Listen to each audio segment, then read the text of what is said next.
सोलापूर जिल्हा परिषदेच्या नव्या सदस्यांची पहिलीच सर्वसाधारण सभा तब्बल 8 तास चालली आणि या सभेत प्रशासनाला सदस्यांच्या प्रश्नांचा जोरदार सामना करावा लागला।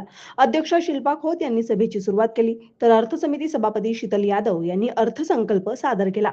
मात्र अर्थसंकल्पाची प्रत वेळेत उपलब्ध न झाल्यानं काँग्रेसचे गटनेते एकनाथ पाटील, अभिजित तायशेट्टे, संग्राम कुपेकर आणि अमरसिंह पाटील यांनी अधिकाऱ्यांवर टीकेची झोड उठवली। सभागृहात वित्त आयोगाच्या निधीपासून शिक्षण विभागापर्यंतच्या प्रश्नापर्यंत अनेक विषयांवर चर्चा झाली। बांधकाम सभापती सारिका नांदेकर यांनी कामांना विलंब होण्याची शक्यता व्यक्त केली, तर मुख्य कार्यकारी अधिकारी डॉक्टर जॅस्मिन यांनी सर्व शंकांचं निरसन करण्यासाठी कार्यशाळा घेण्याची देखील ग्वाही दिली आहे। विद्यार्थ्यांच्या गणवेशाच्या गुणवत्तेचा मुद्दा अनिरुद्ध रेडेकर यांनी उपस्थित केला, तर अमर चव्हाण यांनी निकृष्ट दर्जाच्या गणवेशावर आक्षेप घेतलाय।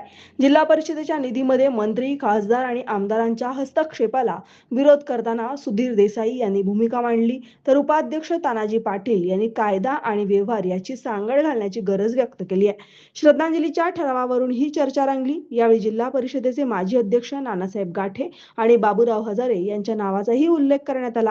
या सभेत युवा सदस्यांनी आपला अभ्यासपूर्ण मांडणी विशेष छाप पाडली आहे। संग्राम पाटील, अतिश शिंगे, मानसी भोगण, सानिका आवाडे, स्नेहल वेवाळे, राजकुमार गायकवाड, जयंत पाटील, विश्वनाथ पाटील, राहुल आवाळे आणि सोनाली सावंत यांनी सभागृह मात्र गाजवलं।